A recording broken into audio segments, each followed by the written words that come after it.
Everyone, ये Indian geography का first part है और फर्स्ट पार्ट में हम भारत की जलवायु और प्राकृतिक आपदाओं को कवर करेंगे। तो जलवायु में सबसे पहले आता है मानसून। तो मानसून क्या है और इस शब्द की उत्पत्ति कैसे हुई, कैसे आता है ये।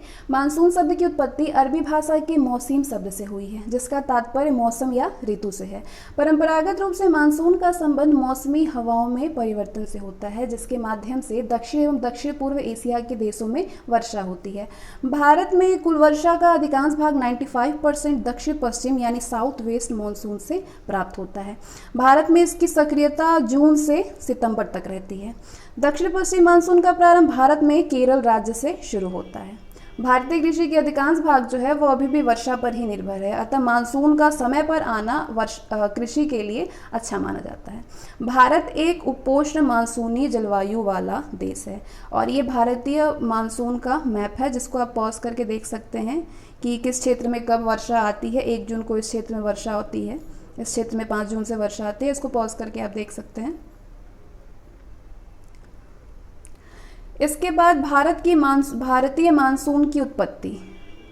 तो मानसून की प्रारंभिक अवस्था क्या है। मानसून की उत्पत्ति का मुख्य कारण जलीय तथा स्थलीय भाग का भिन्न भिन्न मात्रा में गर्म होना है। ग्रीष्म ऋतु में भारत के उत्तरी पश्चिमी भाग में तापमान बहुत ऊंचा हो जाता है, जिस कारण वहां पर निम्न वायुदाब क्षेत्र विकसित हो जाता है।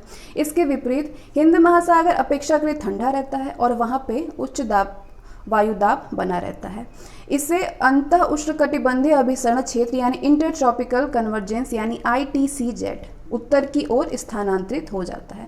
अंतः उष्णकटिबंधीय अभिसरण क्षेत्र जो है विषुवत रेखा के निकट निम्न वायुदाब वाला क्षेत्र है, जहां उत्तरी तथा दक्षिणी गोलार्धों से व्यापारिक पवनें आकर मिलती है। इस क्षेत्र में वायु ऊपर की ओर उठती है।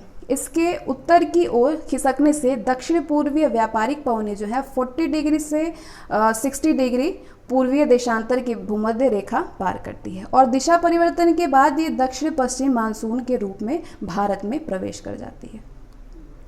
अंतः उष्णकटिबंधीय अभिसरण क्षेत्र की स्थिति में परिवर्तन का संबंध हिमालय के दक्षिण भाग में पश्चिमी जेट प्रवाह द्वारा अपनी स्थिति के प्रत्यावर्तन यानी अल्टरेशन से भी है। इसके बाद आता है पूर्वीय जेट प्रवाह। तो पूर्वीय जेट प्रवाह की उत्पत्ति हिमालय तथा तिब्बत के उच्च स्थलों के ग्रीष्म तापन यानी समर हीटिंग से होता है। इन उच्च स्थलों से में हुए विकिरण से क्षोभ मंडल में वायु का दक्षिणावर्ती परिसंचरण यानी क्लॉकवाइज सर्कुलेशन आरंभ हो जाता है और वायु राशि जो है 2 दिशाओं में चलने लग जाती है। इन धाराओं में एक भूमध्य रेखा की ओर बहने लगती है, जिसे कि पूर्वीय जेट प्रवाह के नाम से जाना जाता है। पश्चिमी जेट प्रवाह ये ग्रीष्म ऋतु में भी मध्य एशिया के ऊपर बहती है। भारतीय जलवायु पर हिमालय एवं तिब्बत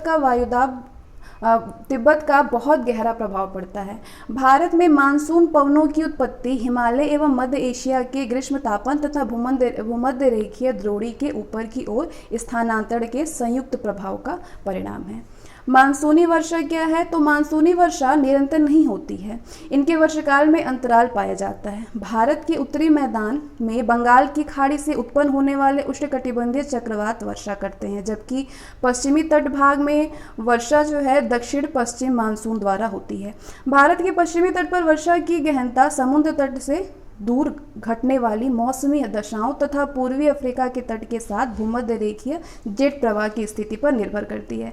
बंगाल की खाड़ी में उठने वाले उष्णकटिबंधीय चक्रवातों की संख्या तथा उनका मार्ग अंतः उष्णकटिबंधीय अभिसरण की स्थिति पर निर्भर करता है। इसे मानसून द्रोणी या फिर मानसून थ्रो कहते हैं।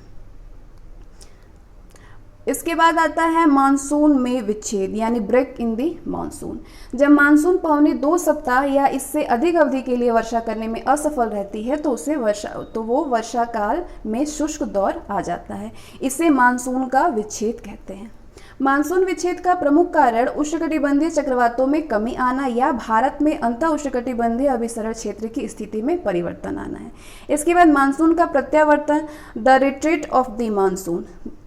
दक्षिण पश्चिम मानसून के उत्तर पश्चिम भाग से 1 सितंबर से लौटना शुरू कर देता है और 15 सितंबर तक पश्चिमी उत्तर पश्चिम या पश्चिमी जो है उत्तर प्रदेश, पंजाब, हरियाणा, राजस्थान तथा गुजरात के अधिकांश भागों से चला जाता है।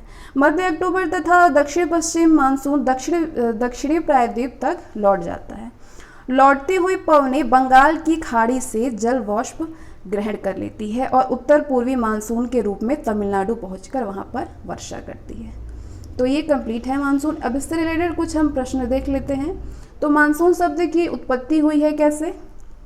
तो मानसून शब्द की उत्पत्ति अरबी भाषा से हुई है। मानसून शब्द की उत्पत्ति अरबी भाषा में इसको मौसम कहते हैं, इसका तात्पर्य मौसम या ऋतु से है। क्वेश्चन नंबर 2, कथन दिया है कि भारत मूलतः एक मानसून देश है और इसका कारण दिया है कि उच्च हिमालय उसे जलवायु संबंधी विशिष्टता प्रदान करता है। तो कथन भी सही है और कारण भी सही है, और कारण जो है वो कथन का सही स्पष्टीकरण कर रहा है कि भारत मूलतः मानसूनी देश है। यहाँ की जलवायु में मानसूनी जलवायु की लगभग सभी विशेषताएं पाई जाती हैं। तो ये तो सही है। हिमालय पर्वत भारतीय जलवायु को इस मायने में विशेषता प्रदान करता है क्योंकि ये मानसूनी हवाओं के लिए भौतिक अवरोध उत्पन्न करता है, जिसके फलस्वरूप भारत में मानसूनी हवाओं का पूर्णतः प्रसार संभव हो पाता है और मानसून की भरपूर वर्षा हो पाती है। साथ ही ये मध्य एशिया से आने वाली शीत हवाओं को रोककर भारत की पूरी तरह रक्षा भी करता है। तो इस प्रकार ये दो भिन्न जलवायु वाले भागों को पृथक करता है। क्वेश्चन नंबर 3 है, नीचे दिए गए हैं भारत के मानचित्र और इसमें निर्देशों के साथ मानचित्र को देखकर बताइए कि वह किसके वितरण के संदर्भ में है।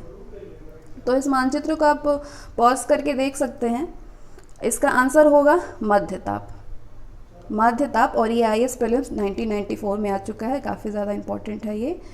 तो इसका अगर एक्सप्लेनेशन मैं देखूँ तो उपर्युक्त मानचित्र को देखने से स्पष्ट हो रहा है कि उपर्युक्त रेखाएं जो है समताप रेखाएं हैं, अर्थात मानचित्र जो है ये माध्य ताप को दिखा रहा है। ऑप्शन डी इसका राइट आंसर है। अगला क्वेश्चन है, ये दावा कर रहा है कि भारत की जलवायु उष्णकटिबंधीय मानसून की तरह है और कारण दे रहा है कि भारत उष्णकटिबंधीय अक्षांशों के बीचों बीच अवस्थित है। तो ये दावा तो सही कर रहा है लेकिन इसका कारण गलत दे रहा है। भारत की जलवायु उष्णकटिबंधीय मानसून की तरह है। भारत एक उष्णकटिबंधीय मानसून जलवायु वाला देश है। भारत उष्णकटिबंधीय अक्षांशों 23 डिग्री 30 मिनट उत्तरी से 23 डिग्री 30 मिनट दक्षिणी अक्षांशों के बीचों बीच अवस्थित नहीं है, बल्कि इसके मुख्य भूमि का विस्तार जो है 8 डिग्री 4 मिनट से 37 डिग्री 6 मिनट उत्तरी अक्षांशों के मध्य में है। क्वेश्चन नंबर 5 है, भारत के किस राज्य में मानसून का आगमन सबसे पहले होता है? तो केरल में होता है। दक्षिण पश्चिम मानसून का प्रारंभ भारत के केरल राज्य से शुरू होता है और भारतीय मानसून के अधिकांश भाग जो है अभी भी वर्षा पर ही निर्भर है। क्वेश्चन नंबर 6, भारत में ग्रीष्मकालीन मानसून के प्रवाह की सामान्य दिशा क्या है? तो दक्षिण पश्चिम से उत्तर पूर्वी। ये 2 बार PCS प्रीलिम्स में पूछ चुका है, MP PCS और उत्तराखंड PCS में। तो भारत में ग्रीष्मकालीन मानसून के प्रवाह की सामान्य दिशा दक्षिण पश्चिम से उत्तर पूर्व की ओर होती है। शीतकाल में इसकी दिशा उत्तर पूर्व से दक्षिण पश्चिम की ओर होती है। भारत में अधिकांश वर्षा दक्षिण पश्चिम मानसून से ही प्राप्त होती है। क्वेश्चन नंबर 7, भारतीय उपमहाद्वीप पर ग्रीष्म ऋतु में उच्च ताप और निम्न दाब हिंद महासागर से वायु का कर्षण यानी ड्रॉस करते हैं, जिसके कारण प्रवाहित होती है क्या? दक्षिण पश्चिमी मानसून। ग्रीष्म ऋतु में भारत में उच्च तापमान के कारण उत्तर पश्चिम भारत में निम्न दाब की स्थिति बनती है, जिस कारण दक्षिण पश्चिम मानसून हवाएं भारत में प्रवेश कर जाती हैं। तो ऑप्शन बी इसका राइट आंसर है। ये IAS प्रीलिम्स 1996 में आ चुका है क्वेश्चन। इसके बाद क्वेश्चन नंबर 8 है, जलवायु का आरेख दिया गया है और पूछ रहा है कि उपर्युक्त आरेख जलवायु आरेख किस क्षेत्र के प्रसंग में है? तो बताना है कि ये सापेक्षिक नमी प्रतिशत में है और ये आर्द्र लंब तापमान जो है डिग्री सेंटीग्रेड में दिया है। तो बताना है कि ये आरेख जो है किस क्षेत्र के प्रसंग में है। ऑप्शन डी इसका राइट आंसर होगा, भारत का उत्तर पूर्वीय क्षेत्र। जलवायु तत्वों को देखने से स्पष्ट है कि ये उत्तर पूर्वीय क्षेत्र की जलवायु विशिष्टताएं हैं। क्वेश्चन नंबर 9, निम्नलिखित में से कौन सा एक सबसे सूखा स्थान है? तो सबसे सूखा स्थान लेह है। लेह भारत में सबसे कम वर्षा का क्षेत्र है। ये भारत का सबसे शुष्क स्थल होता है लेह। क्वेश्चन नंबर 10, भारत को उष्णकटिबंधीय और उपोष्णकटिबंध में विभाजन करने के आधार के रूप में मानी गई जनवरी की समताप रेखा है 18 डिग्री सेंटीग्रेड। भारत को उष्णकटिबंधीय और उपोष्णकटिबंधीय में विभाजन करने के आधार के रूप में मानी गई जनवरी की समताप रेखा जो है 18 डिग्री सेल्सियस होता है। ये IAS प्रीलिम्स 1997 में क्वेश्चन आ चुके हैं। इसके बाद 11वां क्वेश्चन है, ये मानचित्र दिया गया है, छायांकित क्षेत्र में जुलाई माह के लिए माध्य तापमान परिवर्तित होता है। ये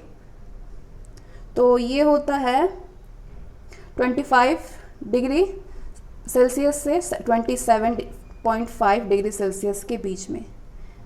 जुलाई माह के लिए 25 डिग्री से 27.5 डिग्री सेल्सियस माध्य तापमान के परिवर्तन को दर्शाता है। ये आप देख सकते हैं और ये क्वेश्चन IAS प्रीलिम्स 2001 में आ चुके हैं। क्वेश्चन नंबर 12, भारत के किस भाग में सर्वाधिक दैनिक तापांतर पाया जाता है? तो राजस्थान के मरुस्थलीय क्षेत्र में पाया जाता है। भारत में राजस्थान के मरुस्थलीय क्षेत्र में सर्वाधिक दैनिक तापांतर पाया जाता है।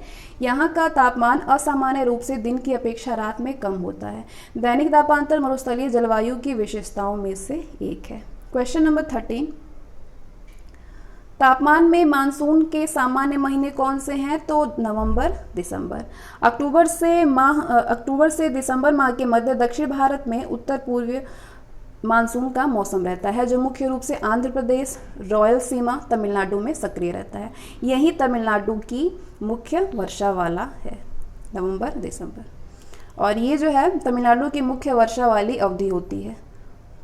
उल्लेखनीय है कि इसी मानसून के समय 26 दिसंबर 2004 को तमिलनाडु के तटीय क्षेत्रों में सुनामी आई थी। तो इस प्रकार सही विकल्प जो था वो डी था, नवंबर, दिसंबर।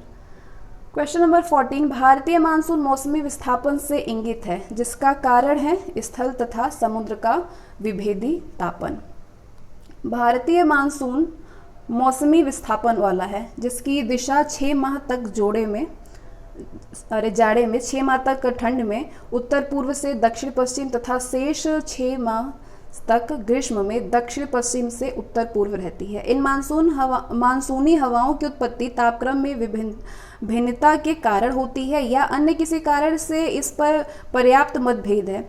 इसके लिए 2 संकल्पनाओं को प्रतिपादन किया गया है। पहला कि तापीय संकल्पना, अर्थात मानसून की उत्पत्ति स्थल एवं जल के असमान संगठन तथा उनके गर्म एवं ठंडा होने के विरोधी स्वभाव के कारण होती है, अर्थात इस पर सूर्य के उत्तरायण एवं दक्षिणायन होने का पर्याप्त प्रभाव है। दूसरा, नवीन संकल्पना, इसके अनुसार मानसूनी हवाओं की उत्पत्ति वायुदाब और हवाओं की पेटियों की खिसकाव के कारण होती है। इस संकल्पना का पहली बार प्रतिपादन फ्लोन नामक विद्वान ने किया था। तो ये 2 संकल्पनाएं दी गई हैं। ऑप्शन ए इसका राइट आंसर होगा, स्थल तथा समुद्र का विभेदी तापन।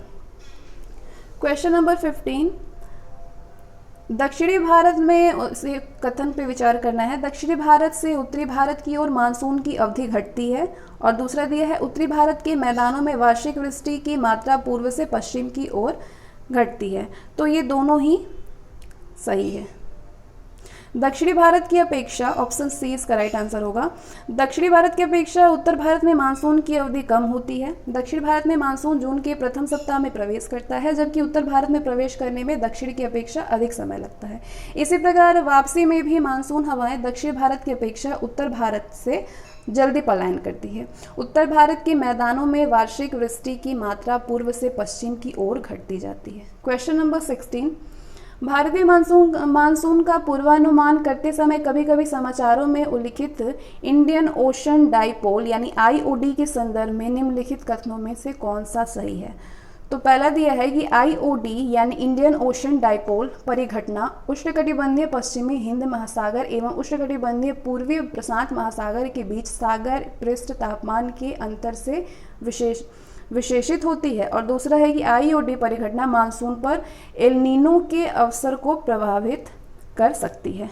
तो ये ऑप्शन डी सेकंड जो है ये सही होगा, बी वाला, कि IOD परिघटना जो है मानसून पर एल नीनो के असर को प्रभावित कर सकती है। ये IAS प्रीलिम्स 2017 का क्वेश्चन है। इंडियन ओशन डाइपोल को भारतीय इंडियन नीनो के नाम से भी जाना जाता है। यह समुद्री सतह के तापमान के अनियमित दोलन का परिणाम है, जिसमें पश्चिमी हिंद महासागर का तापमान प्रकारांतरण पूर्वीय हिंद महासागर की अपेक्षा गर्म एवं ठंडा हो जाता है, अतः ए वाला जो है वो गलत है। ये परिघटना मानसून पर एल नीनो के असर को प्रभावित कर सकती है, तो ये वाला इसका राइट आंसर है। क्वेश्चन नंबर 17 है, अमृतसर एवं शिमला लगभग एक ही अक्षांश पर स्थित है, परंतु उनकी जलवायु में भिन्नता का कारण क्या है? तो उनकी ऊंचाई में भिन्नता। अमृतसर 31 डिग्री 29 मिनट से 32 डिग्री 3 मिनट 03 मिनट नॉर्थ एवं शिमला 30 डिग्री 45 मिनट से 31 डिग्री 44 नॉर्थ जिले लगभग एक ही अक्षांश पर स्थित है, परंतु उनकी जलवायु में भिन्नता का कारण उनकी ऊंचाई में भिन्नता का होना है। अमृतसर की समुद्र तल से ऊंचाई जो है 175 से 200 मीटर है, जबकि शिमला की समुद्र तल से ऊंचाई जो है 300 से 6000 मीटर है। क्षोभ मंडल में ऊंचाई बढ़ने के साथ ही तापमान में गिरावट आती है। ऑप्शन ए उनकी ऊंचाई में भिन्नता। क्वेश्चन नंबर 18, निम्नलिखित में से कौन सी एक प्रकार की जलवायु का छत्तीसगढ़ राज्य में फैलाव पाया जाता है? तो आर्द्र दक्षिण पूर्व। भारत में विस्तृत विभिन्न जलवायु क्षेत्रों में आर्द्र दक्षिण पूर्व के अंतर्गत पश्चिम बंगाल, छोटा नागपुर, उड़ीसा पठार, दक्षिणी छत्तीसगढ़ और उत्तर पूर्वी आंध्र प्रदेश सम्मिलित है। उपाद्र संक्रमणीय के अंतर्गत मध्य गंगा मैदान, पूर्वी उत्तर प्रदेश और पश्चिमी बिहार का भाग आता है। उपाद्र तटीय के अंतर्गत कोरोमंडल तट का क्षेत्र आता है। उपाद्र महाद्वीप जलवायु क्षेत्र का विस्तार ऊपरी गंगा मैदान में है, तो इसका राइट आंसर होगा ऑप्शन ए आर्द्र दक्षिण पूर्व। क्वेश्चन नंबर 19, निम्नलिखित क्षेत्रों में से कौन सा क्षेत्र मानसून की अरब सागर शाखा से अधिक प्रभावित नहीं होती है? तो इनमें से कोई नहीं। छत्तीसगढ़ बेसिन मानसून की अरब सागर शाखा से अधिक प्रभावित नहीं होता, क्योंकि अरब सागर से उठने वाला मानसून पश्चिमी घाट से टकराने के बाद दो शाखाओं में विभक्त हो जाता है। पहली शाखा अरावली पर्वत के समांतर चलते हुए उत्तर भारत तक चल जाती है तथा दूसरी शाखा विंध्य पर्वत से टकराने के बाद गुजरात, मध्य प्रदेश तथा पश्चिमी छत्तीसगढ़ के क्षेत्र में वर्षा करती है। अतः स्पष्ट है कि छत्तीसगढ़ बेसिन अरब सागर मानसून से अधिक प्रभावित नहीं होती है। क्वेश्चन 20 है, निम्नलिखित स्थानों में से कहां पर आर्द्र जलवायु का अनुभव होता है? तो कोच्चि में होता है और तेजपुर में होता है। ऑप्शन 2 और 4 डी। कोच्चि और तेजपुर में अधिक आर्द्र जलवायु का अनुभव होता है, क्योंकि यहाँ वर्षा अधिक होती है। कोच्चि में ये वर्षा जो है 3228 मिलीमीटर और अहमदाबाद में 800, लुधियाना में 730 और तथा तेजपुर में 1600 मिलीमीटर जो है वर्षा होती है। अतः स्पष्ट है कि कोच्चि एवं तेजपुर में अन्य दोनों स्थानों की अपेक्षा यानी अहमदाबाद और लुधियाना की अपेक्षा अधिक वर्षा होती है। यहाँ वर्षा वर्ष के कई महीनों में होती है, अतः आर्द्र जलवायु का यहाँ अनुभव किया जा सकता है। क्वेश्चन नंबर 21 है, मानसून का निर्वर्तन इंगित होता है साफ आकाश में, बंगाल की खाड़ी से अधिक दबाव परिस्थिति से या स्थल पर तापमान के बढ़ने से? तो ये होगा इसका तीनों ही सही है। ऑप्शन सी, साफ आकाश से भी, बंगाल की खाड़ी में अधिक दाब परिस्थिति से और स्थल पर तापमान के बढ़ने से। उत्तरी भाग से जब मानसून लौटने लगता है तो प्रारंभ में तापमान में थोड़ी सी वृद्धि होती है। मानसून के लौटने के साथ साथ उत्तर पश्चिम में विस्तृत निम्न दाब का क्षेत्र बंगाल की खाड़ी की ओर बढ़ने लगता है। इस समय आकाश जो है वो स्वच्छ हो जाता है। क्वेश्चन नंबर 22, निम्नलिखित कथनों पर विचार कीजिए।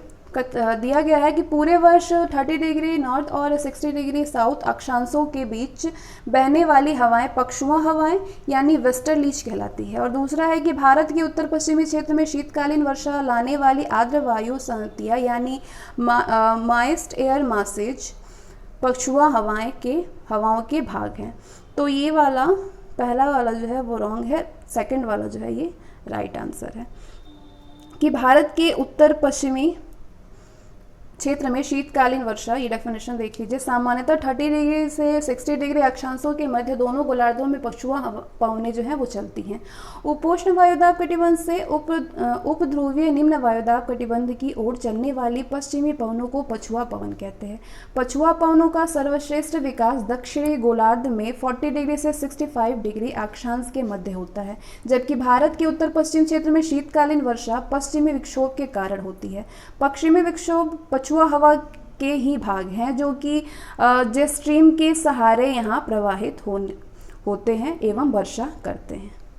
क्वेश्चन नंबर 23, इंटरट्रॉपिकल कवर्जेंस जोन यानी ITCZ एक निम्न वायुदाब पेटी स्थित है कहाँ पे? भूमध्य रेखा में। इंटरट्रॉपिकल कन्वर्जेंस जोन यानी ITCZ या अंतः उष्णकटिबंधीय अभिसरण क्षेत्र जिसको बोलते हैं, ये विषुवतीय यानी भूमध्य रेखीय अक्षांशों में विस्तृत गर्त एवं निम्न दाब का क्षेत्र होता है। यहीं पर उत्तर पूर्वी एवं दक्षिण पूर्वी व्यापारिक पवनें आपस में मिलती है। ये अभिसरण क्षेत्र विषुवत वृत्त या भूमध्य रेखा के लगभग समानांतर होती है, लेकिन सूर्य की आभासी गति के साथ साथ ये उत्तर या दक्षिण की ओर खिसकता है। तो ये इसका राइट आंसर है भूमध्य रेखा पर। क्वेश्चन नंबर 24 है, राजस्थान में मई जून महीने में उत्पन्न होने वाली धूल भरी आंधियों के लिए उत्तरदायी है। क्या उत्तरदायी है उसके लिए? ऑप्शन डी इसका राइट आंसर है, यानी ए, कई स्थानों पर संवहनीय धाराओं की उत्पत्ति, ये इसका राइट आंसर होगा। तो डेफिनेशन इसका हम देख लेते हैं कि मई जून माह में पश्चिम की तरफ से गर्म हवाएं चलती हैं जिन्हें कि लू कहते हैं। इस लू के कारण यहाँ निम्न वायुदाब का क्षेत्र बन जाता है। इस निम्न वायुदाब की पूर्ति हेतु तो उच्च वायुदाब वाले क्षेत्रों से तेजी से हवा उठकर आती है जो अपने साथ ही धूल भरी आंधियाँ लाती है। अतः कुछ स्थानों पर संवहनीय धाराओं की उत्पत्ति राजस्थान में मई जून माह में उत्पन्न होने वाली धूल भरी आंधियों के लिए उत्तरदायी है। अरावली पर्वत श्रेणियाँ मानसूनी हवाओं के चलने की दिशा के अनुरूप होने के कारण मार्ग में बांधक नहीं बन पाती, अतः मानसून पवन सीधी निकल जाती है। तो ये राइट आंसर है इसका, संवहनीय हवाएं। इसके बाद नेक्स्ट मानसून के बाद हम वर्षा को पढ़ेंगे। तो भारत में सामान्य रूप से जून से सितंबर तक वर्षा ऋतु होती है, जब संपूर्ण देश पर दक्षिणी पश्चिमी मानसून प्रभावित होती है। इस समय उत्तर पश्चिमी भारत में ग्रीष्म ऋतु में बना निम्न वायुदाब का क्षेत्र अधिक तीव्र एवं व्यवस्थित होता है। इस निम्न वायुदाब के कारण ही दक्षिणी पूर्वीय सन्मार्गी हवाएं जो कि दक्षिणी गोलार्ध में मकर रेखा की ओर से भूमध्य रेखा को पार करती है, भारत की ओर आकृष्ट होती है तथा भारतीय प्रायद्वीप से लेकर बंगाल की खाड़ी एवं अरब सागर तक प्रसारित हो जाती है। समुद्री भागों में आने के कारण आर्द्रता से परिपूर्ण ये पवनें अचानक भारतीय परिसंचरण से घिरकर दो दिशाओं में दो शाखाओं में विभाजित हो जाती है तथा प्रायद्वीपीय भारत की ओर तेजी से आगे बढ़ती है। दक्षिणी पश्चिमी मानसून पवनें जब स्थलीय भागों में प्रवेश करती हैं तो प्रचंड गर्जन एवं तड़ित झंझावात के साथ तीव्रता से घनघोर वर्षा करती है। इस प्रकार पवनों के आगमन एवं उनसे होने वाली वर्षा को मानसून का फूटना अथवा टूटना कहा जाता है। इन पवनों की गति जो है 30 किलोमीटर प्रति घंटे से भी अधिक होती है और ये 1 महीने के भीतर संपूर्ण देश में प्रभावी हो जाती है। मौसम विभाग द्वारा प्रस्तुत वर्ष 2017 के आंकड़ों के अनुसार दक्षिण पश्चिम मानसून जून से सितंबर से भारत जो है 845.9 मिलीमीटर वर्षा प्राप्त करता है, जो कि दीर्घकालीन औसत वर्षा का 95% है। वहीं भारत में वास्तविक औसत वर्षा जो है ये 1127 मिलीमीटर होती है। तो ये भारत के औसत वार्षिक वर्षा का ये मैप है जिसको आप पॉज करके देख सकते हैं। 0 से 20 सेंटीमीटर वर्षा जो है इस क्षेत्र में होती है और 20 से 40 डिग्री वर्षा जो है ये इस क्षेत्र में होती है। तो इसको आप पॉज करके देख लीजिए। वर्षा ऋतु में देश के अधिकांश भाग में हवाओं की सामान्य प्रवाह दिशा दक्षिण पश्चिम से उत्तर पूर्व की ओर होती है, परंतु हिमालय की उपस्थिति के कारण ये उत्तर पूर्व और गंगा के मैदान में दक्षिण पूर्व और पूर्व से प्रवाहित होती है। भारत में सितंबर महीने से मानसून का प्रत्यावर्तन शुरू हो जाता है, जिसके कारण सूर्य के दक्षिणायन होने के कारण अंतः उष्णकटिबंधीय अभिसरण क्षेत्र यानी इंटरट्रॉपिकल कन्वर्जेंस जोन का दक्षिण की ओर खिसकना है। इस क्रम में उत्तर पूर्व भारत से चलने वाली मानसून बंगाल की खाड़ी से आर्द्रता ग्रहण कर तमिलनाडु विशेषतः चेन्नई में वर्षा करती है। उत्तर पूर्वीय मानसून से तमिलनाडु की कुल वर्षा 50 से 60% प्राप्त होता है। भारत में सर्वाधिक वर्षा प्राप्त करने वाला क्षेत्र पश्चिमी घाट, पूर्वी हिमालय तथा मेघालय है। इन क्षेत्रों में 250 सेंटीमीटर से अधिक वार्षिक वर्षा होती है। दक्षिण पश्चिम मानसून से इन क्षेत्रों में सर्वाधिक वर्षा होती है। इसके बाद मौसिनराम मेघालय।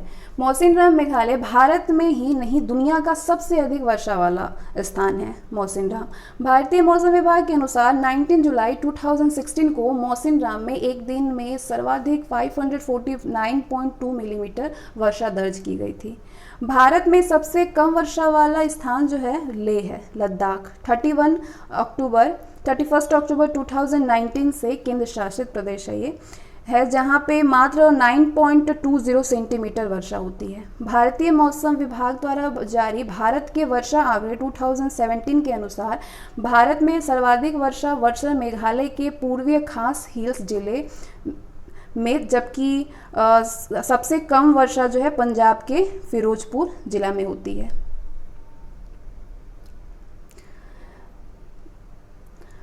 आम्र वर्षा कर्नाटक एवं केरल से होने वाली मानसून पूर्व वर्षा फुहार है, जो कि आम की फसल के लिए अधिक लाभकारी होता है आम्र वर्षा।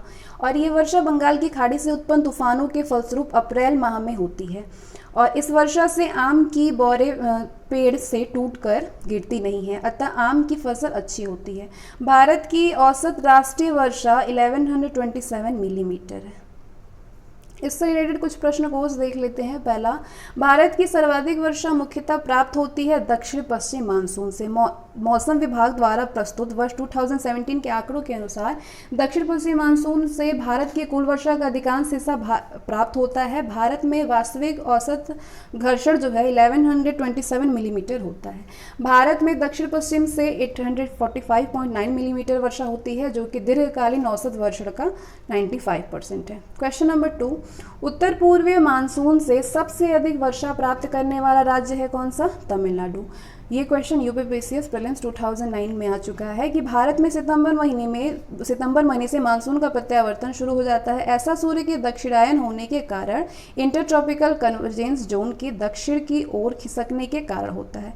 इस क्रम में उत्तर पूर्व भारत से चलने वाली मानसून बंगाल की खाड़ी से आर्द्रता ग्रहण कर तमिलनाडु विशेषतः चेन्नई में वर्षा करती है। उत्तर पूर्वी मानसून से तमिलनाडु की कुल वर्षा का 50 से 60% प्राप्त होता है।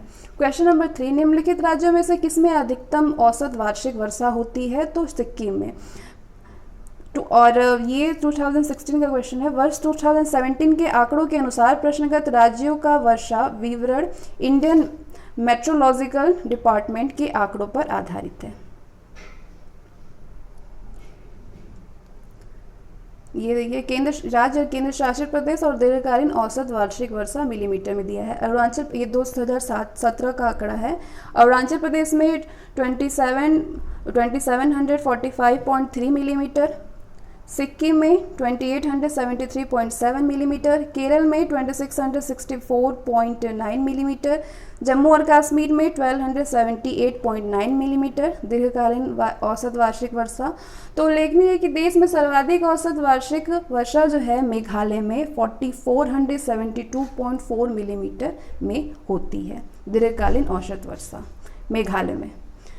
इसके बाद क्वेश्चन नंबर 4 है, नीचे स्थानों में से 2 युग्म दिए गए हैं, जिसमें से ऐसा युग्म कौन सा है जिनके दोनों नगर लगभग एक ही अक्षांश पर अवस्थित है, फिर भी उनकी वार्षिक वर्षा की कुल मात्रा का अंतर सर्वाधिक सुस्पष्ट है? तो ये अजमेर और शिलोंग। 2 युग्म जो दिए हैं अजमेर और शिलोंग, ये 26 डिग्री 27 मिनट उत्तर और शिलोंग एक ही अक्षांश पर अवस्थित है, किंतु भारत के वर्षा आंकड़े 2017 के अनुसार अजमेर की वार्षिक वर्षा 540.2 मिलीमीटर है, जबकि शिलोंग जो पूर्वीय खासी जिले में है ये 7679.8 मिलीमीटर वर्षा होती है। ऑप्शन सी, ये IAS प्रीलिम्स 1993 का क्वेश्चन है। क्वेश्चन नंबर 5, एक मौसम विज्ञान केंद्र का औसत वार्षिक तापमान 26 डिग्री सेल्सियस है। इसकी औसत वार्षिक वर्षा 63 सेंटीमीटर है और इसके तापमान का वार्षिक परिसर 9 डिग्री सेल्सियस है। संदर्भित केंद्र है चेन्नई। ऑप्शन बी, भारतीय मौसम विभाग द्वारा प्रदत्त आंकड़ों के अनुसार चेन्नई का औसत तापमान जाड़ों में 24 डिग्री सेल्सियस तथा गर्मियों में 30 डिग्री सेल्सियस तक रहता है, तथा यहाँ वर्षा का औसतन जो है 60 से 70 सेंटीमीटर के मध्य रहती है। यहाँ वर्ष भर तापमान का औसत लगभग 26 डिग्री सेल्सियस रहता है। प्रतिदिन न्यूनतम एवं अधिकतम तापमान का वार्षिक परिसरण 8 से 9 डिग्री सेल्सियस के मध्य रहता है। तो विकल्प में दिए गए अन्य किसी नगर के तापमान का प्रश्न के तथ्यों का साम्य प्रदर्शित नहीं करता है। चेन्नई इसका राइट आंसर है। क्वेश्चन नंबर 6, नीचे दिए गए भारतीय नगरों में सामान्य वर्षा का सही अवरोही क्रम है, बढ़ते से छोटा। तो ये कोच्चि, उसके बाद कोलकाता, फिर पटना, फिर दिल्ली। ये सी इसका राइट आंसर है। तो इसका विवरण देख लेते हैं। प्रश्नकाल में जो सी है वो उसका राइट आंसर है। तो भारतीय नगरों में वर्ष 2017 के सामान्य वार्षिक वर्षा का सही अवरोही क्रम इंडियन मेट्रोलॉजिकल डिपार्टमेंट के अनुसार इस प्रकार है कि कोच्चि में वर्षा जो है 2994.1 मिलीमीटर होता है। उसके बाद उससे कम कोलकाता में होता है 1920.3, पटना में 730.3 मिलीमीटर वर्षा होती है और नई दिल्ली में 533.7 या फिर 815.4 मिलीमीटर होता है। तो भारत में सर्वाधिक वर्षा मेघालय राज्य के मौसिनराम नामक स्थान पर होता है। क्वेश्चन नंबर 7 है, आम्र वर्षा यानी मैंगो शोवर संबंधित है आम की फसल से। आम्र वर्षा कर्नाटक एवं केरल में होने वाली मानसून वर्षा फुहार है, मानसून पूर्व वर्षा है फुहार, जो आम की फसल के लिए अत्यधिक लाभकारी होता है। ये वर्षा बंगाल की खाड़ी से उत्पन्न तूफानों के फलस्वरूप अप्रैल माह में होती है। इस वर्षा में आम की बौरें पेड़ से टूटकर गिरती नहीं है, अतः आम की फसल इससे अच्छी होती है। क्वेश्चन नंबर 8 है, भारत में सबसे कम वर्षा वाला स्थान है लेह। लेह में सबसे कम वर्षा होती है, ये शुष्क स्थल है। लेह में 9.20 सेंटीमीटर देश भर में सबसे कम वर्षा होती है। इसके बाद बीकानेर में 24.30 सेंटीमीटर वर्षा होती है और जैसलमेर में 10 सेंटीमीटर, राजस्थान राज्य में सबसे कम जैसलमेर में। चेरापूंजी में 1100 सेंटीमीटर, मौसिनराम जो है 1148 सेंटीमीटर से पहले चेरापूंजी देश ही था, देश ही नहीं दुनिया का सबसे अधिक वर्षा वाला स्थान था। अतः स्पष्ट है कि लेह भारत का सबसे कम वर्षा वाला स्थान है। 31 अक्टूबर 2019 से लेह केंद्र शासित प्रदेश लद्दाख में है। क्वेश्चन नंबर 9, निम्नलिखित में से किस स्थान पर सबसे कम वार्षिक वर्षा होती है? तो लेह में सबसे कम वार्षिक वर्षा होती है।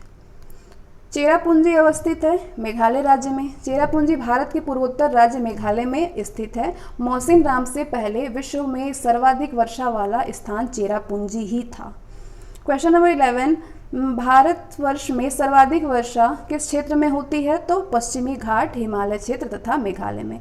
भारत में सर्वाधिक वर्षा प्राप्त करने वाले क्षेत्र पश्चिमी घाट, पूर्वी हिमालय तथा मेघालय है। इन क्षेत्रों में 250 सेंटीमीटर से अधिक वर्षा होती है। दक्षिण पश्चिम मानसून से इन क्षेत्रों में सर्वाधिक वर्षा होती है। क्वेश्चन नंबर 12, भारत में वर्षा का आधिक्य होते हुए भी ये देश प्यासी धरती समझा जाता है। इसका कारण क्या है? तो इसका कारण है कि भारत वर्ष के पानी का तेजी से बह जाना, वर्षा के पानी से, वर्षा के पानी का शीघ्रता से भाप बनकर उड़ जाना और वर्षा का कुछ थोड़े ही महीनों में जोड़ हो जाना। भारत में होने वाली वर्षा का 95% भाग दक्षिण पश्चिम मानसून से जून से सितंबर के मध्य प्राप्त होता है, अर्थात मात्र 4 महीने में ही अधिकांश वर्षा हो जाती है। शेष 5% वर्षा शेष 8 महीनों में प्राप्त होती है। साथ ही दक्षिण पश्चिम मानसून से होने वाली वर्षा का जल या तो तेजी से बह जाता है या भाप बनकर उड़ जाता है। तो इस प्रकार शेष 8 महीनों में भारत को वर्षा की कमी का सामना करना पड़ता है, जबकि भारत की औसत राष्ट्रीय वर्षा 1127 मिलीमीटर है। इन्हीं कारणों से कभी कभी ये समझा जाता है कि भारत में वर्षा का आधिक्य होते हुए भी धरती प्यासी है। इसके बाद अगला क्वेश्चन है 15, निम्नलिखित में से कौन सी जल प्रबंधन युक्ति भारत में लागत का अधिकतम लाभ देने वाली है? तो वर्षा के जल का संचयन। जल प्रबंधन युक्ति वर्षा जल का संचय आसानी से बिना अतिरिक्त खर्च के टैंक एवं बांध बनाकर किया जा सकता है। इसके द्वारा सतह का जलस्तर भी ऊपर आ जाएगा, जिससे जल की समस्या काफ़ी हद तक कम हो जाएगी। तमिलनाडु इस मामले में अग्रणी राज्य है। अतः इस प्रकार वर्षा के जल का संचयन जल प्रबंधन की वह युक्ति है जिसके द्वारा भारत में लागत का अधिकतम लाभ प्राप्त होता है। ऑप्शन सी, वर्षा के जल का संचयन। अगला क्वेश्चन है, निम्नलिखित में से भारत के किन क्षेत्रों में औसत 200 मिलीमीटर वर्षा होती है? तो जम्मू और कश्मीर में 200 मिलीमीटर यानी 20 सेंटीमीटर की औसत वर्षा जो है जम्मू और कश्मीर में जास्कर श्रेणी के उत्तर तथा राजस्थान के पश्चिमी भाग पर होती है। और समग्र राज्य के दृष्टिकोण से देखें तो उपर्युक्त में से कोई भी उत्तर सही नहीं है, ना तो ये केरल, तमिलनाडु, कर्नाटक, ना जम्मू और कश्मीर, ना पश्चिम बंगाल, उड़ीसा नहीं है। तो भारत के वर्षा आंकड़े 2017 के अनुसार जम्मू और कश्मीर में 1278.9 मिलीमीटर होता है, असम में इतना होता है, बिहार में इतना मिलीमीटर होता है, पश्चिम बंगाल में इतने मिलीमीटर होता है, मणिपुर में 1780 मिलीमीटर होता है, त्रिपुरा में इतना होता है। तो इस दौरान लद्दाख लेह में 150.5 मिलीमीटर वर्षा दी जाती है। इसका राइट आंसर होगा जम्मू और कश्मीर। अगला क्वेश्चन है, झारखंड में वर्षा किस मानसून से होती है? तो दक्षिण पश्चिम मानसून से होती है झारखंड में वर्षा। यहाँ अधिकांश वर्षा जून से सितंबर में होती है। अगला क्वेश्चन है, मानचित्र दिया है और इसे बताना है कि भारत के रेखांकित भागों में वार्षिक वर्षा का माध्य कितने से कितने तक घटता बढ़ता है? तो 100 से 150 सेंटीमीटर तक घटता बढ़ता है। ये आप मैप देख सकते हैं। वार्षिक वर्षा 100 से 150 सेंटीमीटर तक घटता बढ़ता रहता है। भारत के औसत वार्षिक वर्षा मानचित्र को देखने से स्पष्ट हो रहा है कि उपर्युक्त मानचित्र में रेखांकित भाग 100 से 200 सेंटीमीटर माध्य वर्षा प्रदर्शित करता है। अगला क्वेश्चन है 17, जब पुष्कर की पहाड़ियों में भारी वर्षा होती है तो बाढ़ कहाँ आती है? बालोतरा में आती है। जब पुष्कर की पहाड़ियों में भारी वर्षा होती है तो बालोतर में भीषण बाढ़ आ जाती है। बालोतर पंचपदरा क्षेत्र राजस्थान के पश्चिमी क्षेत्र की ओर ढलान पर स्थित है। ये RAS और RTS प्रीलिम्स 2008 का क्वेश्चन है। इसके बाद क्वेश्चन नंबर 18 आता है, भारतीय मौसम विज्ञान विभाग की परिभाषा के अनुसार वर्षा का दिन वह होता है जब किसी विशेष स्थान पर इस वर्षा की मात्रा इस प्रकार होती है, 24 घंटे में 2.5 मिलीमीटर से ऊपर। भारतीय मौसम विज्ञान विभाग की परिभाषा के अनुसार 24 घंटे में 2.5 मिलीमीटर या उससे ऊपर की वर्षा वाले स्थान को वर्षा का दिन कहा जाता है। ऑप्शन डी इसका राइट आंसर है। क्वेश्चन नंबर 19 है, कथन दिया है कि गंगा के मैदान में यदि कोई पश्चिम और उत्तर पश्चिम को चले तो मानसूनी वर्षा घटती हुई मिलेगी, और कारण है कि गंगा के मैदान में कोई ज्यों ऊपर को बढ़ता जाएगा आर्द्रताधारी मानसूनी पवन और ऊंची जाती मिलेगी। तो इसमें से ये दोनों ही सही है, और आज जो है कारण ये कथन को का सही स्पष्टीकरण कर रहा है कि गंगा के मैदान में पश्चिम और उत्तर पश्चिम की ओर मानसूनी वर्षा घटती जाती है, अर्थात पश्चिम से पूर्व की ओर वर्षा बढ़ती जाती है। पश्चिम की ओर पंजाब के मैदान में औसत वार्षिक वर्षा 600 मिलीमीटर होती है, वहाँ पे पूर्व में गंगा के मैदान में यहाँ 1500 मिलीमीटर तक होती है। गंगा के मैदान में ऊपर की ओर पवनों में आर्द्रता क्रमशः कम होती जाएगी, फलस्वरूप ये पवनें ऊंचाई की ओर जाती मिलेगी। तो मानसूनी वर्षा की आर्द्रता वर्षा की मात्रा को प्रभावित करती है। अगला जो मैप दिया गया है, इस चित्र को, इसमें क्या भारत के मानचित्र पर विचार कीजिए। इस चित्र में दर्शाया गया है क्या, ये देख लीजिए, ये है अखिल भारतीय जल विभाजक।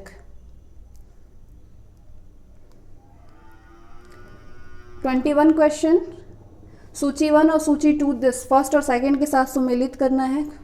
कुट भाषा में प्रयोग किया गया है, तो इसे बताना है कौन सा इसका राइट आंसर है। तो ऑप्शन सी क्या है? ए का 5, यानी ये जलवायु परिस्थितियां दी गई हैं और उसका कारण दिया गया है। तो कोलकाता की अपेक्षा चेन्नई अधिक गर्म है। अक्षांश, हिमालय में हिमपात, ये तुंगता होगा इसका राइट आंसर, और इसका सुमेलन। और पश्चिमी बंगाल से पंजाब की ओर आते आते वर्षा कम होती है, तो ये समुद्र से दूरी। सतलज गंगा मैदान में शीतकाल में कुछ वर्षा होती है, पश्चिमी ताप। ये 5, 2, 4, 3। तो सैद्धांतिक रूप में चेन्नई यानी मद्रास, कोलकाता यानी कलकत्ता अब की अपेक्षा विषुवत रेखा के अधिक निकट है, यद्यपि कि दोनों समुद्र तट पर स्थित है। फिर भी दोनों के बीच का अक्षांशीय अंतर चेन्नई के अधिक गर्म होने का एक कारण हो सकता है। तुंगता के कारण हिमालय क्षेत्र में हिमपात की घटनाएं घटती है। दक्षिण पश्चिम मानसून की पूर्वीय शाखा अराकानियोमा एवं दक्षिण हिमालयी ढलानों से टकराकर पश्चिम की ओर मुड़कर पंजाब तक पहुंच जाती है। जैसे जैसे समुद्र से दूरी बढ़ती जाती है, आर्द्रता जो है कम होते जाने के कारण वर्षा की मात्रा भी कम होती जाती है। शीतकाल में सतलज गंगा मैदानी क्षेत्र में होने वाली वर्षा पश्चिमी अवदाब से प्रभावित होती है। ठीक है, एक बार इसको और देख लीजिए। जलवायु की परिस्थिति कोलकाता की अपेक्षा चेन्नई अधिक गर्म है, तो ये होगा अक्षांश। हिमालय में हिमपात, तुंगता। पश्चिमी बंगाल से पंजाब की ओर आते आते वर्षा कम हो जाती है, इसका कारण है कि समुद्र से दूरी।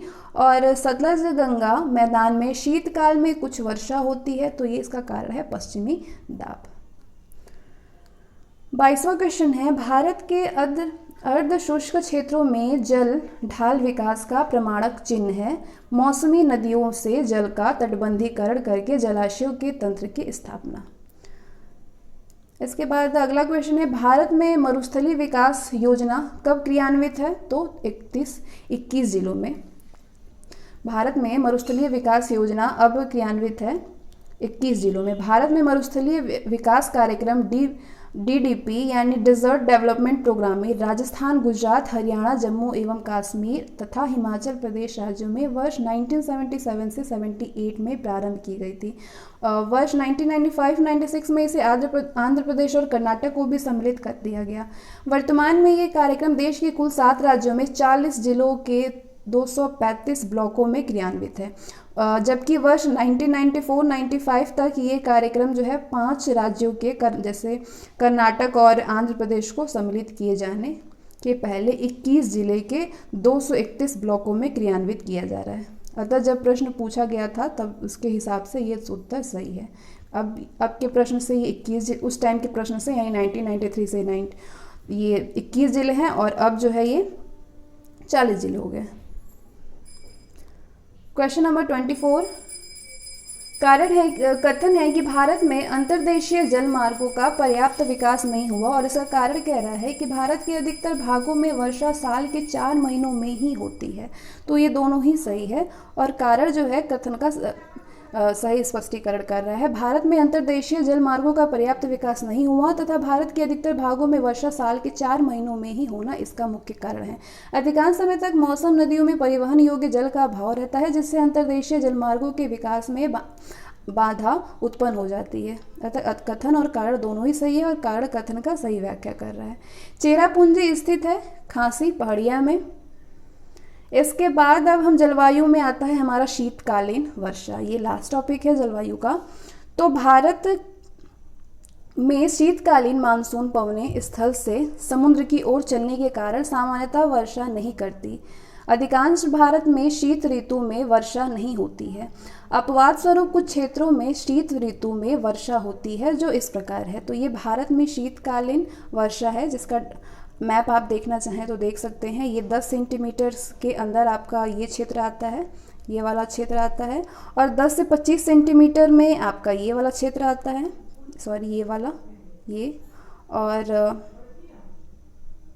25 से 50 सेंटीमीटर में आपका ये वाला क्षेत्र आता है, नीचे वाला श्रीलंका वाला क्षेत्र आता है, और 50 सेंटीमीटर से अधिक वर्षा जो है ये आपका इस क्षेत्र में आता है। तो ये डायग्राम आप देख सकते हैं, मैप। पश्चिमी विक्षोभ के कारण उत्तर पश्चिमी भारत, पंजाब, हरियाणा, दिल्ली एवं पश्चिमी उत्तर प्रदेश में कुछ वर्षा होती है। शीत ऋतु में सूर्य के दक्षिणी गोलार्ध में होने के कारण पश्चिमोत्तर भारत में उच्च दाब का क्षेत्र बन जाता है। पवन प्रवाह उत्तर पश्चिमी भारत से पूर्व की ओर होता है एवं भारत के पूर्वीय तटीय भाग में व्यापारिक पवनों के प्रभाव से वर्षा होती है। इस समय मुख्य रूप से भूमध्य सागरीय पश्चिमी विक्षोभों से वर्षा प्राप्त होती है। भारत में शीतोष्णकटिबंधीय चक्रवात का कारण उपोष्ण पछुआ जेठ पवने हैं। भारत में शीतोष्णकटिबंधीय चक्रवात का कारण उपोष्ण पछुआ जेठ पवने हैं। इन चक्रवातों के पूर्व की ओर बढ़ने पर इनमें वर्षा की मात्रा कम होने लगती है। ये अल्प वर्षा भी पंजाब, हरियाणा आदि के गेहूं, चना, सरसों आदि रबी की फसलों में सहायक होती है। राजस्थान में इस वर्षा को मावट कहते हैं। हिमालय क्षेत्र में हिम रेखा के ऊपर इनसे हिमपात होती है, जिससे नदियां वर्षवाहिनी बनी रहती है। पश्चिमी विक्षोभों के प्रभाव से उत्तर पश्चिमी भारत में इस समय अत्यधिक सर्दी का अनुभव होता है। भारत में पश्चिमी विक्षोभों से औसत वार्षिक वर्षा लगभग 3% प्राप्त होती है। 3%। भारत के वर्षा आंकड़े 2017 के अनुसार भारत में 1127 मिलीमीटर औसत वार्षिक वर्षा हुई थी, जिसे कि 39.4 मिलीमीटर शीतकाल में और 129.5 मिलीमीटर पूर्व मानसून, 845.9 मिलीमीटर दक्षिण पश्चिम मानसून एवं 112.4 मिलीमीटर मानसून पश्चात वर्षा हुई थी। इसके बाद उत्तर पूर्वीय मानसून के कारण अक्टूबर से नवंबर के मध्य तमिलनाडु, दक्षिण आंध्र प्रदेश, दक्षिण पूर्वीय कर्नाटक तथा दक्षिण पूर्वीय केरल में झंझावती वर्षा होती है। उत्तर पूर्वीय मानसून बंगाल की खाड़ी से जलवाष्प ग्रहण करती है। तो शीतकालीन वर्षा से रिलेटेड हम कुछ क्वेश्चन को डिस्कस कर लेते हैं। भारत के उत्तरी मैदानों में शीत ऋतु में वर्षा होती है पश्चिमी विक्षोभों से। तो ये यूपीपीसीएस प्रीलिम्स 1993 का क्वेश्चन है। भारत के उत्तरी मैदानों में शीत ऋतु में होने वाली वार्षिक वर्षा पश्चिमी विक्षोभों द्वारा होती है। ये अतिरिक्त उष्णकटिबंधीय गर्त होते हैं। इनकी उत्पत्ति मुख्यतः भूमध्य सागर एवं अटलांटिक महासागर में होती है, जहाँ से ये आर्द्रता भी ग्रहण करते हैं। और उत्तर भारत में पश्चिमी विक्षोभ से होने वाली वर्षा गेहूं की कृषि के लिए अत्यधिक लाभकारी होती है। ऑप्शन ए, पश्चिमी विक्षोभ से। अगला क्वेश्चन है, भारत में शरदकालीन वर्षा के क्षेत्र हैं। कौन सा? पंजाब, तमिलनाडु। भारत में शरद ऋतु काल अर्थात अक्टूबर से नवंबर में लौटते मानसून उत्तरी पूर्वीय मानसून से तमिलनाडु तट पर 65 से 75 सेंटीमीटर तक वर्षा होती है, जो कि आंतरिक भागों की तरफ घटती जाती है। इसके अतिरिक्त उत्तर पश्चिमी भाग में भी पश्चिमी विक्षोभ से वर्षा प्राप्त होती है, जिनमें पंजाब सम्मिलित है। अगला क्वेश्चन है, तमिलनाडु में शरदकालीन वर्षा अधिकांशतः जिन कारणों से होती है वे कारण क्या है? उत्तरी पूर्वी मानसून। अगला क्वेश्चन है, कथन कह रहा है कि भारत के उत्तरी मैदान में जाड़ों में कुछ वर्षा हो जाती है और कारण दे रहा है कि जाड़े में उत्तर पूर्वीय मानसून सक्रिय होती है। तो ए और आर दोनों ही सही है, कथन और कारण सही है, लेकिन कारण जो है ये कथन का सही स्पष्टीकरण नहीं कर रहा है। ऑप्शन बी इसका राइट आंसर है।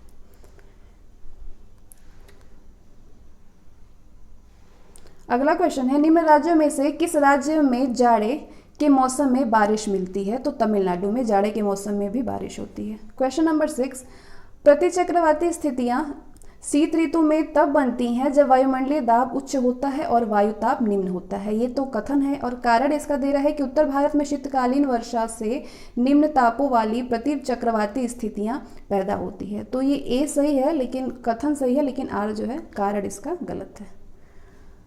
अगला क्वेश्चन है 7वां, भारत के निम्नलिखित में से किस क्षेत्र में शीतकालीन में वर्षा होती है? तो इसमें होती है उत्तर पश्चिम में भी और दक्षिण पूर्व में भी। भारत में उत्तर पश्चिम क्षेत्र में पश्चिमी विक्षोभों के कारण शीतकाल में वर्षा होती है। इसके अतिरिक्त दक्षिण पूर्व भारत में तमिलनाडु के तटीय क्षेत्रों में उत्तर पूर्व मानसून के कारण शीतकाल में वर्षा होती है। भारत के उत्तर पश्चिमी में पश्चिमी विक्षोभ से जाड़े में होने वाली वर्षा की मात्रा क्रमशः कम होती जाती है पश्चिम से पूर्व की ओर। पश्चिमी विक्षोभ भूमध्य सागर क्षेत्र में उत्पन्न होते हैं, जो कि भारतीय उपमहाद्वीप के उत्तर पश्चिमी हिस्सों में जाड़े की वर्षा का कारण बनते हैं। भारत में उत्तर पश्चिमी मैदान में पश्चिमी विक्षोभ से जाड़े में होने वाली वर्षा की मात्रा क्रमशः पश्चिम से पूर्व की ओर कम होती जाती है, जो कि दक्षिणी पश्चिमी मानसून वर्षा की विपरीत स्थिति है। जबकि पर्वतीय क्षेत्रों में इससे होने वाली वर्षा की मात्रा क्रमशः उत्तर से दक्षिण की ओर घटती जाती है और ये वर्षा रबी की फसलों के लिए लाभदायक होती है। इसके बाद नेक्स्ट हम चैप्टर पढ़ेंगे प्राकृतिक आपदाएं। तो प्राकृतिक आपदाएं क्या है? मानव पर दुष्प्रभाव डालने वाले प्राकृतिक परिवर्तनों को प्राकृतिक आपदाएं कहते हैं। ज्वालामुखी विस्फोट, भूकंप, सागर कंप, सूखा, बाढ़, चक्रवात, मृदा अपरदन, अपवाहन यानी डिफ्लेशन, पंख प्रवाह, हिम अवधाव यानी स्नो एवलेंच आदि प्राकृतिक आपदाओं के मुख्य कारण हैं। इनमें से अधिकांश आपदाएं प्राकृतिक शक्तियों द्वारा उत्पन्न होती है, परंतु मानव के अवांछनीय क्रियाकलापों से इन आपदाओं का दुष्प्रभाव बढ़ जाता है। हिमालय पर्वत नवीन वलित पर्वत है, जिसका निर्माण अभी पूरा नहीं हुआ है। इसका कारण ये है कि हिमालय क्षेत्र में अभी भू संतुलन की स्थिति उत्पन्न नहीं हुई है। भारतीय प्लेट निरंतर उत्तर की ओर गतिशील है और इस क्षेत्र में प्रायः भूकंप आते रहते हैं। उत्तरी मैदान में सामान्यतः कम शक्ति के भूकंप आते हैं। दक्षिणी पठार अपेक्षाकृत अधिक स्थिर भूभाग है, फिर भी यहाँ न्यूनतम भूकंपों ने प्रायद्वीपीय भारत की स्थिरता पर प्रश्न चिन्ह लगा दिया है। भारतीय मौसम विज्ञान विभाग यानी इंडियन मेट्रोलॉजिकल डिपार्टमेंट IMD तथा अन्य एजेंसियों द्वारा प्रदत्त आंकड़ों के आधार पर भारतीय मानक ब्यूरो ने भारत का भूकंपीय प्रतिरोधी डिज़ाइन कोड यानी earthquake resistant design code of India IS 1893 part 1 2002 तैयार किया है, जो कि भारत के भूकंपीय क्षेत्रीकरण मानचित्र यानी सिस्मिक जोनिंग मैप का नवीनतम संस्करण है। इसमें भारत के भू क्षेत्र को भूकंप प्रवणता की दृष्टि से 4 क्षेत्रों यानी 4 जोन में बांटा गया है। तो ये भारत के भूकंपीय क्षेत्र हैं जो कि आप देख सकते हैं। तो अगर ये देखिए, अति प्रचंड तीव्रता क्षेत्र जो है ये वाला एरिया अति प्रचंड तीव्रता वाला क्षेत्र है। गहन तीव्रता वाला क्षेत्र है ये वाला, और मध्यम तीव्रता वाला क्षेत्र है आपका ये वाला। इसके बाद अल्प तीव्रता वाला क्षेत्र है ये। तो ये आप मैप को पॉज करके देख सकते हैं। भूकंपीय क्षेत्र है और इसकी तीव्रता दिया गया है, सिस्मिक जोन और इसकी इंटेंसिटी। तो अल्प तीव्रता क्षेत्र जो है इसकी इंटेंसिटी लो डैमेज है, और मध्यम तीव्रता क्षेत्र यानी डैमेज टू बिल्डिंग, गहन तीव्रता क्षेत्र यानी डिस्ट्रक्शन ऑफ बिल्डिंग, अति प्रचंड तीव्रता का क्षेत्र इसकी तीव्रता वेरी हाई डैमेज। क्षेत्र जोन फिफ्थ, इस क्षेत्र जोन फिफ्थ जो है इस क्षेत्र को IS कोड के तहत क्षेत्र कारक यानी जोन फैक्टर 0.36 दिया गया है, अर्थात इस क्षेत्र में किसी संरचना पर भूकंप के फलस्वरूप गुरुत्वीय त्वरण का 36% तक क्षैतिज त्वरण अनुभूत हो सकता है। ये अत्यधिक उच्च क्षति जोखिम क्षेत्र है। भारत के जम्मू और कश्मीर केंद्र शासित प्रदेश जो हैं, लद्दाख ये भी केंद्र शासित प्रदेश है, हिमाचल प्रदेश, उत्तराखंड एवं बिहार राज्यों के कुछ भाग, कच्छ का रण, अंडमान एवं निकोबार द्वीप समूह तथा पूर्वोत्तर क्षेत्र के इस क्षेत्र में आते हैं।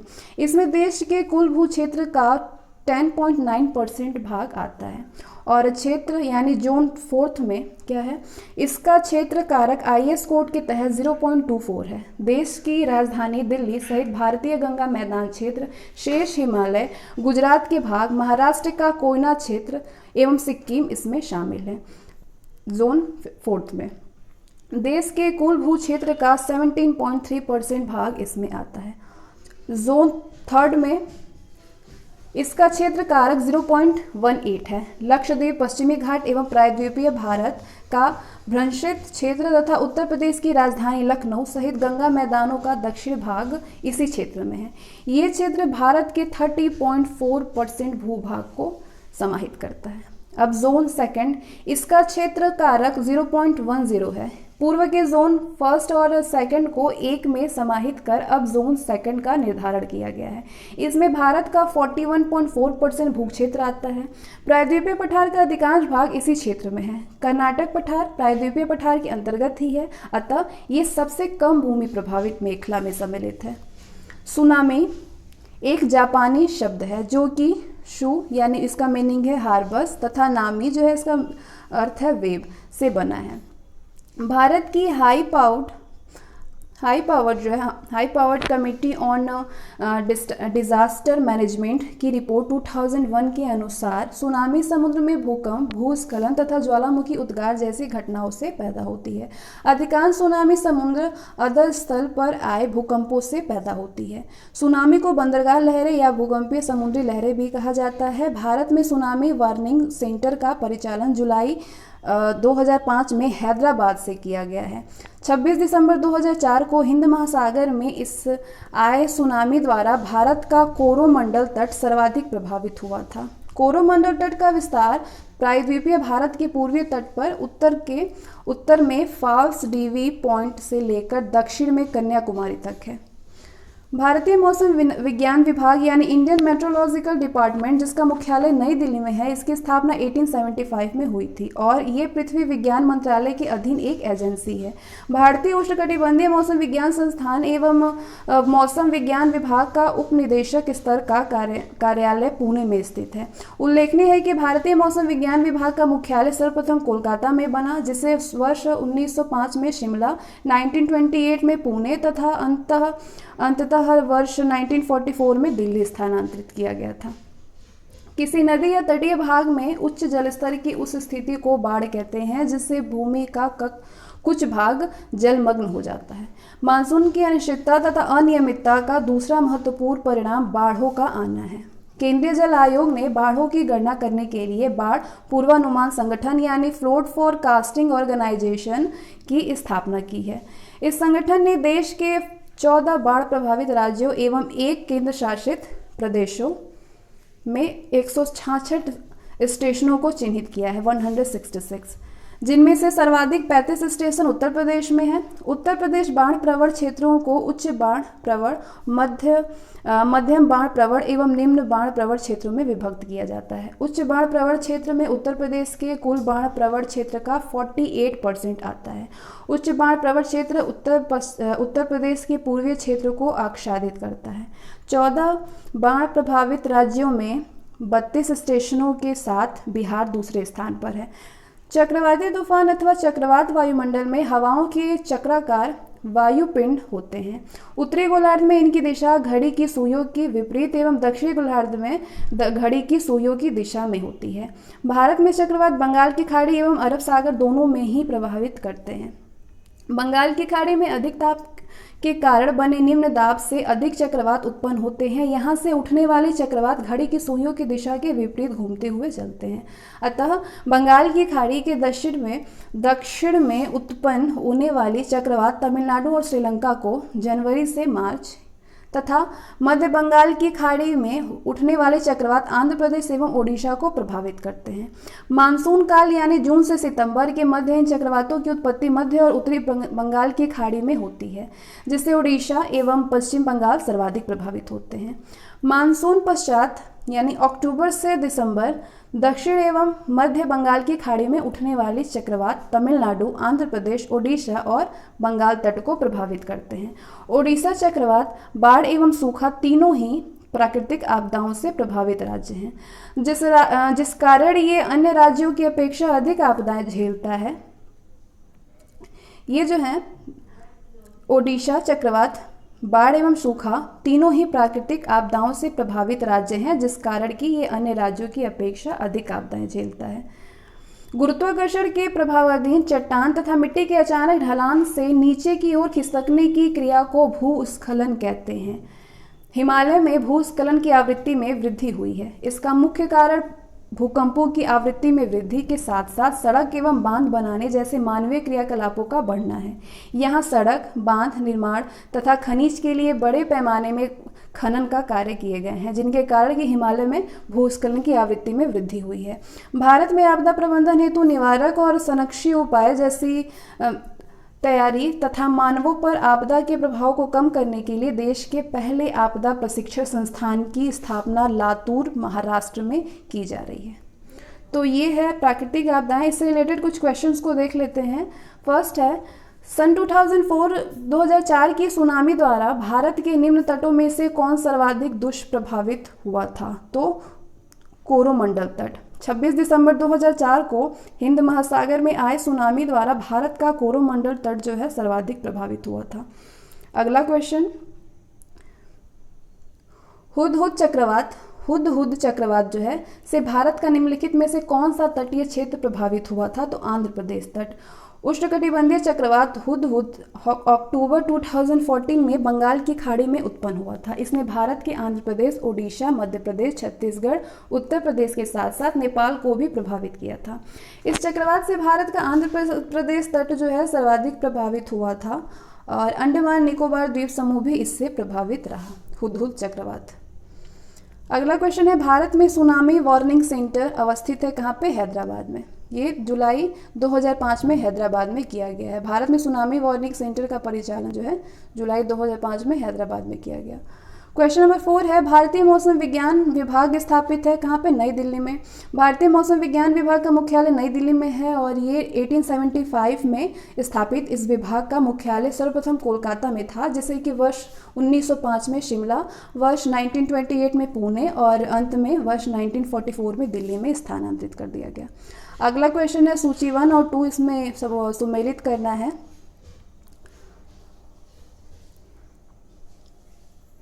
तो दिया गया है ये क्या है, प्राकृतिक आपदाएं, और ये प्रदेश दे रहा है इसमें। तो इसका राइट आंसर है क्वेश्चन ए।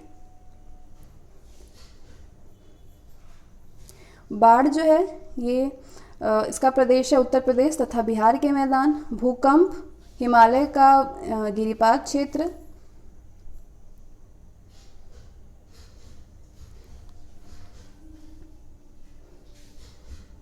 फाइव क्वेश्चन है ये, सॉरी इसका पेज है ही नहीं इसमें, तो इसको हम छोड़ देते हैं। अगला क्वेश्चन पे आता है क्वेश्चन नंबर 10। निम्नलिखित राज्यों में से किसमें सर्वाधिक प्राकृतिक आपदाएं आती हैं? तो ओडिशा में। ओडिशा चक्रवात, बाढ़ एवं सूखा तीनों की प्राकृतिक आपदाओं से प्रभावित राज्य है, जिस कारण ये अन्य राज्यों की अपेक्षा अधिक प्राकृतिक आपदाएं झेलता है। Question number 11। देश के पहले आपदा प्रबंधन प्रशिक्षण संस्थान की स्थापना जहां की जा रही है वो है लातूर, महाराष्ट्र। लातूर, महाराष्ट्र। देश के पहले आपदा प्रबंधन प्रशिक्षण संस्थान की स्थापना लातूर, महाराष्ट्र में की जा रही थी। अगला क्वेश्चन है भारत का निम्नलिखित में से कौन सा क्षेत्र उच्च तीव्रता की भूकंपीय मेखला में नहीं आता है? तो कर्नाटक पठार। भारतीय मौसम विज्ञान विभाग तथा अन्य एजेंसियों द्वारा प्रदत्त आंकड़ों के आधार पर भारतीय मानक ब्यूरो ने भारत का भूकंप प्रतिरोधी डिजाइन कोड यानी earthquake resistant design code of India IS 1893 part 1 2002 तैयार किया जा रहा है, जो कि भारत के भूकंपीय क्षेत्रीकरण मानचित्र सिस्मिक जोनिंग मैप का नवीनतम संस्करण है। इसमें भारत के भूक्षेत्र को भूकंप प्रवणता की दृष्टि से 4 जोन में बांटा गया है: अल्प तीव्रता क्षेत्र, मध्यम तीव्रता क्षेत्र, गहन तीव्रता क्षेत्र और अति प्रचंड तीव्रता क्षेत्र। ये सारे का ऊपर डेफिनेशन आपने देख रखा है। अगला क्वेश्चन है भारत को कितने भूकंपीय जोखिम अंचलों में विभाजित किया गया है? तो 4 जोन में। अगला क्वेश्चन है निम्नलिखित में से कौन सा सही सुमेलित नहीं है इसमें से? तो ये देख लीजिए, नगर है और भूकंप मंडल है। भुज 5th में है, हैदराबाद 2nd में है, श्रीनगर 5th में है और चेन्नई जो है भूकंप मंडल इसका 2nd है। Question number 15। पिछले कथन दिया है कि पिछले 2 दशकों में उत्तर भारतीय मैदानों में बाढ़ की बारंबारता फ्रीक्वेंसी ऑफ फ्लड बढ़ गई है। कारण है कि गाद के निक्षेपण यानी डिपोजिशन ऑफ सिल्ट के कारण नदी घाटियों की गहराई में कमी आ गई है। तो ए और आर दोनों ही सही है और आर जो है ए का सही स्पष्टीकरण कर रहा है। विगत 2 दशकों में उत्तर भारत के मैदानों में बाढ़ की बारंबारता बढ़ गई है, जिसका प्रमुख कारण नदियों की घाटियों का गाद निक्षेपण के कारण छिछला होना है। गहराई में कमी होने के कारण सामान्यतः वर्षा में भी बाढ़ के आने की संभावना अधिक बढ़ जाती है। Question number 16। भारत का सबसे अधिक बाढ़ग्रस्त राज्य कौन सा है? तो बिहार सबसे अधिक बाढ़ग्रस्त राज्य है, ऑप्शन सी। उत्तर प्रदेश के निम्न में से कौन सा क्षेत्र सर्वाधिक बाढ़ प्रभावित है? तो पूर्वीय क्षेत्र। उत्तर प्रदेश में बाढ़ प्रवण क्षेत्रों में उच्च बाढ़ प्रवण, मध्यम बाढ़ प्रवण एवं निम्न बाढ़ प्रवण क्षेत्रों में विभक्त किया जाता है। और उच्च बाढ़ प्रवण क्षेत्र में उत्तर प्रदेश के कुल बाढ़ प्रवण क्षेत्र का 48% आता है।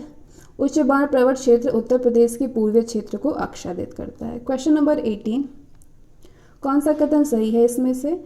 तो प्राकृतिक आपदाएं सर्वाधिक क्षति विकासशील देशों में करती है। भोपाल गैस त्रासदी मानव निर्मित थी और भारत आपदा युक्त देश है। मैंग्रोव चक्रवातों का प्रभाव कम करते हैं। तो प्राकृतिक आपदाओं के कारण सर्वाधिक क्षति विकासशील देशों में होती है। भोपाल गैस त्रासदी मानवीय चूक का परिमाण था। गौरतलब है कि 2-3 दिसंबर 1984 को भोपाल के यूनियन कार्बाइड इंडिया लिमिटेड के कीटनाशक प्लांट में मिथिल आइसोसाइनेट यानी MIC नामक जहरीली गैस के रिसाव के कारण हजारों लगभग 3800 लोगों की मृत्यु हो गई थी। मैंग्रोव वन अपनी मजबूत और फैली हुई जड़ों के कारण चक्रवातों का प्रभाव कम करता है। भारत प्राकृतिक आपदाओं के लिए बेहद संवेदनशील या फिर सुभेद देश है। UNDP ने भी भारत को विश्व के 10 सर्वाधिक आपदा प्रवण देशों में से एक घोषित किया है। तो ऑप्शन जो 3rd है वो उल्लेखनीय है कि भारत आपदा युक्त देश है, जो कि सत्य प्रतीत होता है। हालांकि इस प्रश्न में अंग्रेजी संस्करण में कथन 3rd में उल्लेखनीय है India is a disaster free यानी आपदा मुक्त कंट्री, जो कि असत्य है। अतः स्पष्ट है कि प्रश्न अंग्रेजी संस्करण के अनुसार 1st और 2nd और 4th सही है, जबकि 3rd जो है ये गलत है। जो कि ऑप्शन में नहीं दिया हुआ है। अगला क्वेश्चन है, सुमेलित करना है, प्राकृतिक आपदा दिए है और उससे प्रभावित प्रदेश दिया गया है। तो इसमें से ए जो है वो राइट आंसर है, यानी बाढ़, प्राकृतिक आपदा बाढ़ जो है इसका प्रभावित क्षेत्र होगा उत्तर प्रदेश व बिहार के मैदान। भूकंप से प्रभावित क्षेत्र है हिमाचल प्रदेश। सूखा से प्रभावित क्षेत्र है पश्चिम व मध्य भारत के क्षेत्र। और सुनामी से प्रभावित क्षेत्र है भारत का दक्षिणी तटीय क्षेत्र।